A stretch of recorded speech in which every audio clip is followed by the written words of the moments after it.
নির্বাচন এসেছে, ছাত্ররা এখন আতঙ্কের মধ্যে আছে। বিভিন্ন কলেজগুলিতে সন্ত্রাস, জোর জবরদস্তি, বিজেপির ছাত্র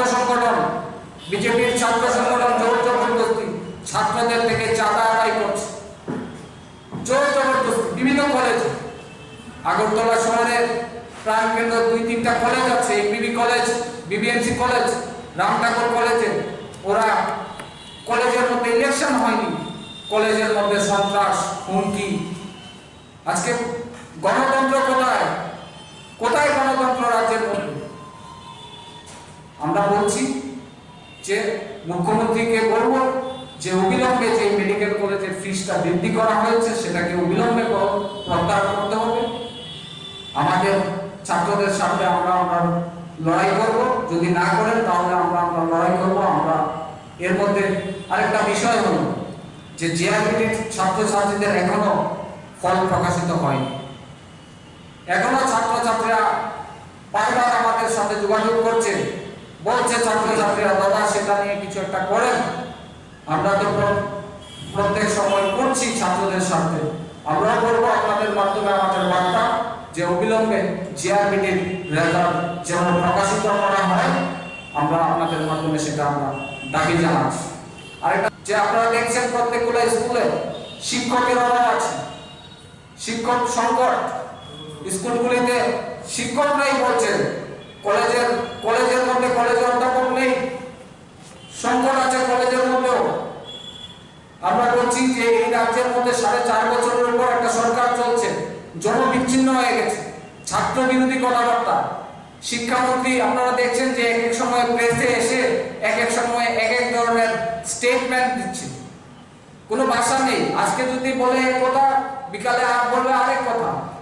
এই হচ্ছে পরিস্থিতি, এই হচ্ছে পরিস্থিতি। বিভিন্ন সাংবাদিকরা পর্যন্ত প্রতিনিয়ত এই রাজ্যের বিজেপি সরকার ক্ষমতায় আসার পর থেকে সাংবাদিকরা পর্যন্ত আক্রান্ত হচ্ছে।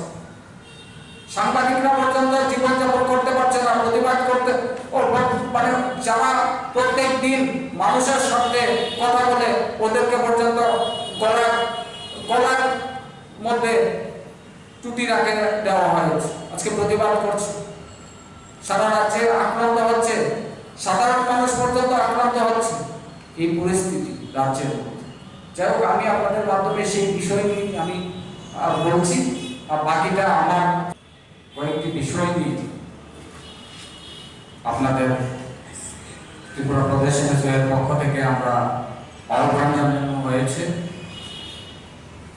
আচমকায় ছাত্রছাত্রীদেরকে ঘুমিয়ে রেখে টিএমসিতে মেডিকেল কলেজের ফিস বৃদ্ধি করা হয়েছে।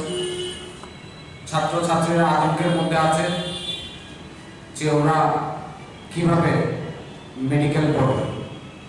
ছাত্রছাত্রীদের ডিমান্ড যে অতি সত্বর এই মেডিকেল কলেজের ফিস প্রত্যাহার করতে হবে।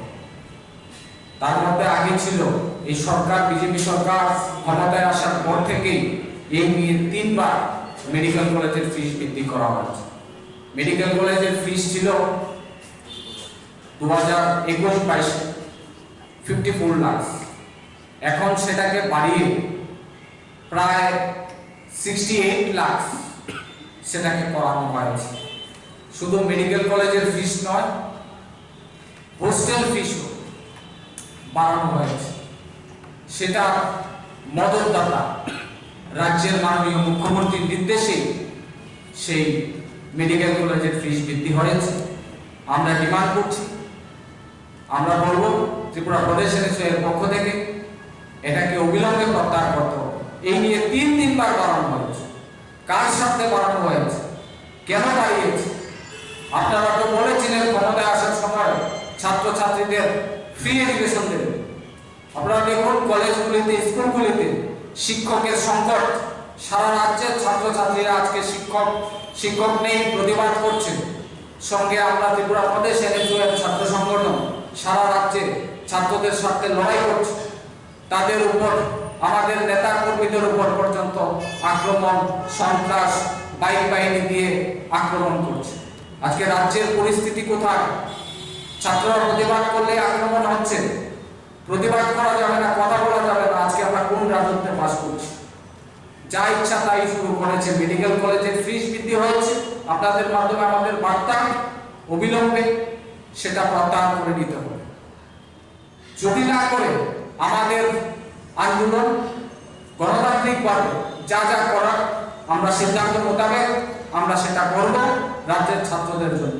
আমরা দায়িত্ব নিয়ে বলতে পারি, আপনারা দেখেছেন বিগত দিনেও একমাত্র ত্রিপুরা প্রদেশ এনএসওয়াই ছাত্র সংগঠন ছাত্রদের স্বার্থে লড়াই করছে। আপনারা বলুন তো, আপনারা মিডিয়ারা আছেন, বিভিন্ন মিডিয়ারা প্রকাশিত হয়েছে, আপনারাও তো দেখেছেন রাজ্যের মধ্যে কোন ছাত্র সংগঠনটা ছাত্রদের সাথে লড়াই করছে। হয়তোবা কিছুদিন আগে কয়েকটা ছাত্র সংগঠনের নাম করে বেরিয়েছে, বিগত দিনে ছিল না।